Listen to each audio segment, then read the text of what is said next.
Selamat pagi, perkenalkan nama saya Ketua Joko Wigraka dengan Direktur 166. Di sini saya akan mempresentasikan tentang resume materi dari 1 sampai 6 yang telah dijelaskan oleh dosen. Yang pertama, arsitektur Nusantara. Dalam topik ini, arsitektur mengajarkan kita untuk merealisasikan angan-angan menjadi wujud yang real. Kebudayaan akan menuntun kita untuk memberi makna pada bentuk yang akan direalisasikan. Arsitektur berasal dari bahasa Latin yaitu architectura. Arsitektur juga berasal dari bahasa Yunani kuno yang berarti arsi dan tekton, yang berarti pembangunan utama. Menurut Marcus Vitruvius Polio, arsitektur adalah suatu karya yang memenuhi syarat firmanitas, utilitas, dan venusitas. Menurut Amos Rapoport pada tahun 1981, arsitektur adalah ruang tempat hidup manusia yang lebih dari sekedar fisik, tetapi juga menyangkut perangkat-perangkat budaya dasar. Menurut Bapak dosen lain atau Bapak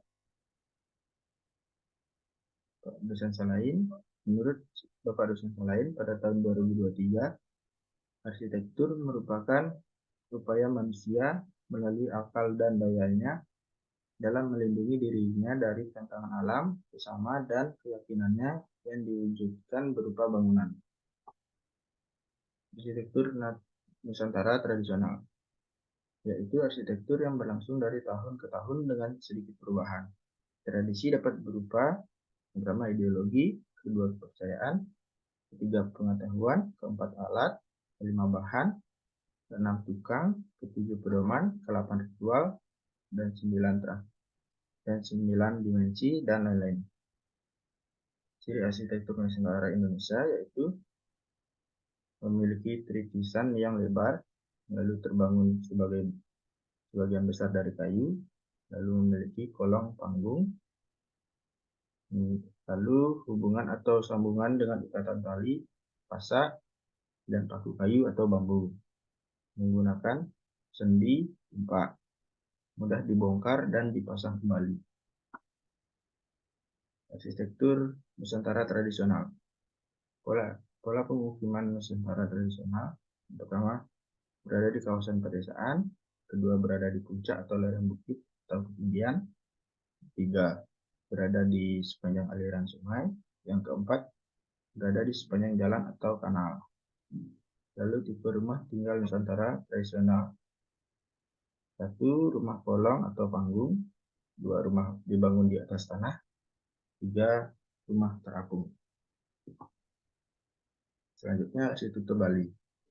Macam dan batasan tentang arsitektur Bali. Yang pertama, geografi menunjukkan pada tipe pegunungan, dataran, dan pantai. Lalu yang kedua, norma antara yang menggunakan asta bumi, asta kosali ning dewa, asta kosala kosali, asta kosala ning wong ijah, Brahma Kerti, lalu Jenantake. Yang ketiga, waktu terdiri dari zaman prasejarah sampai dengan abad 1. Lalu zaman Bali Age pada abad 1 sampai abad ke-9. Lalu zaman Bali kuno pada abad 9 sampai 19. Lalu zaman penjajahan pada abad 19 sampai 20. Lalu masa kemerdekaan pada tahun 1945 hingga sampai kini.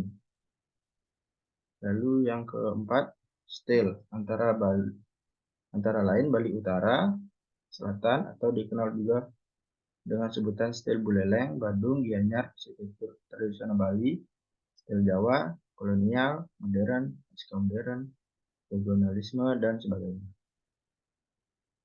Lalu unsur-unsur tradisional Bali, yaitu bentuk atap, lalu kepala badan kaki, lalu struktur, lalu warna dan bahan, lalu ornamen. Rumah tradisional Bali. Rumah tradisional terbagi dua. Yang pertama adalah gambar yang di kiri, itu berdasarkan Sangga Mandala atau disebut juga dengan rumah berkolam atah, pusatnya yang berada di tengah-tengah. Lalu yang kedua di gambar sebelah kanan adalah tipe pegunungan, contohnya di pengukuran yang dilestarikan oleh pemerintah dengan tipikal dua bangunan, Bali Raja dan Bali Delok. Selanjutnya arsitektur Jawa. Arsitektur Jawa memiliki 3 tipe rumah. Yang pertama rumah kampung, rumah limasan, lalu rumah joglo. Rumah kampung biasanya mereka tidak memiliki emperan seperti rumah tumbuh ke depan dan tumbuh ke belakang. Tumbuh ke depan untuk teras depan untuk mereka berangin, lalu tumbuh ke belakang untuk dapur. Yang kedua, rumah limasan. Sesuai dengan namanya adalah rumah tradisional berbentuk limas yang dibuat dengan gaya panggung. Rumah limasan terdiri dari 8 tiang utama. Yang ketiga, rumah joglo. Memiliki tiang pokok ada 4 yang disebut saka guru dan pada umumnya dibangun dengan menggunakan kayu jati. Yang selanjutnya adalah gambar struktur Candi Suwa yang ada di Yogyakarta. Selanjutnya adalah arsitektur Sumatera. Pada arsitektur Sumatera, makam pun menjadi bagian dari karya arsitektur pada masa itu. Para leluhur zaman dahulu membangun bangunannya di atas dasar kondisi-kondisi alam yang sudah terjadi. Setelah berkembangnya teknologi yang semakin canggih, bangunan tersebut menjadi lebih indah. Selanjutnya rumah pemukiman dinias berbahan kayu dan menggunakan bahan alamiah. Selanjutnya patung di rumah nias yang ada di zaman batu. Patung ini hampir mirip dengan kebudayaan di Amerika. Selanjutnya adalah rumah pajang. Di Mentawai masih menggunakan kolong, atap, dan bangunannya masih sangat sederhana. Tradisi arsitekturnya masih sangat awal dan sederhana, belum memakai ornamen-ornamen. Bangunan ini disebut sebagai rumah pajang karena bentuknya yang memanjang, terdiri dari beberapa bangunan yang berdempetan. Arsitektur rumah tradisi Nusantara memberi pengaruh kepada arsitektur yang digunakan untuk rumah masyarakat yang telah berkembang dari masa ke masa. Selanjutnya rumah gadang. Bangunan rumah gadang memiliki atap yang menarik, berbeda dengan atap rumah adat lainnya. Di Cina Selatan juga terdapat bangunan yang mirip dengan rumah gadang, memiliki atap yang runcing. Selanjutnya jam gadang. Jam gadang ini merupakan bangunan yang bisa dikaitkan mirip dengan Big Bang yang di Inggris, tapi memiliki keunikan yang diambil dari segi arsitektur tradisional yang berupa atapnya kunci. Selanjutnya rumah adat Batak Toba. Bentuk dari bangunan ini seperti perahu yang memiliki sejarahnya. Bangunan ini berbahan kayu, tetapi seiring dengan transformasi atau perkembangan zaman, bahan yang digunakan juga semakin beragam seperti bangunan kantor, gedung yang sudah tidak memakai bahan dari kayu. Bentuk dari bangunan ini umumnya masih sama seperti arsitektur Sumatera lainnya, tetapi dari segi fungsional bagian kolong rumah ini sudah digunakan atau tidak kosong. Semakin modern, rumah ramah adat ini menjadi lebih bagus tetapi tidak merupakan tradisi yang ada pada arsitektur tradisional dari rumah adat di Sumatera. Belajar arsitektur Sulawesi.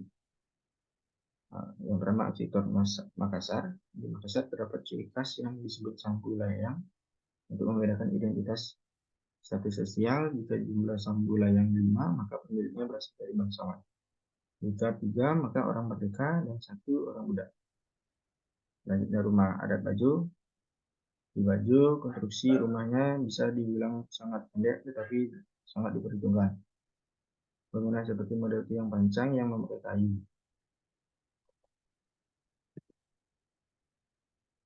Selanjutnya rumah adat Mamuju. Di Mamuju masih menggunakan tradisi sampu layang, namun sudah memiliki ornamen-ornamen baru yang hampir mirip dengan rumah joglo di Jawa.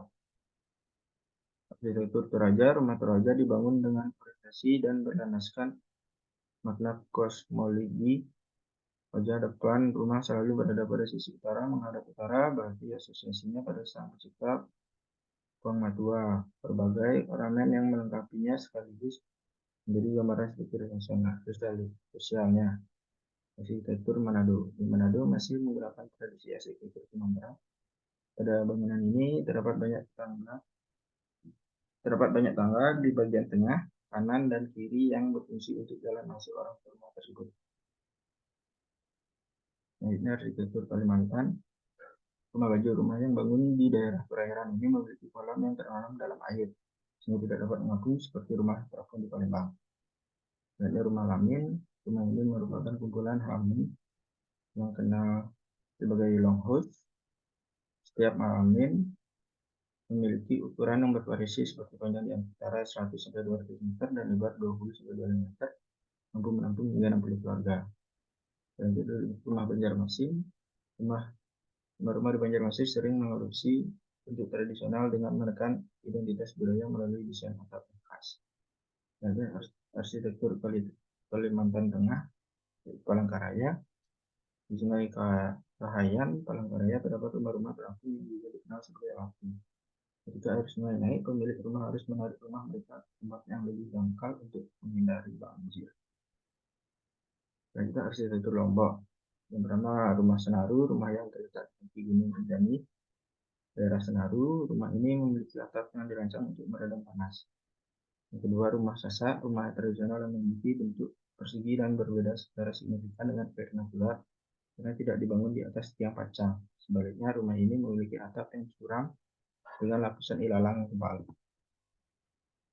Selanjutnya arsitektur Sumba yang berasal dari NTT, yaitu rumah Batangu, rumah adat yang memiliki orientasi yang mempertimbangkan laut dan gunung. Mirip dengan rumah adat di Bali, Sumba terdiri dari 4 suku besar dan rumah adat mereka seringkali memiliki beberapa lantai. Di depan setiap rumah terdapat area umum untuk digunakan untuk sirkulasi dan kegiatan sosial. Wujud dari arsitektur yang memiliki 3, yaitu ide, tema, dan konsep. Aplikasi nilai makna lokal pada arsitektur mendatang, arsitektur masa lalu, arsitektur masa kini, regulerisme, arsitektur. Sekian dan terima kasih.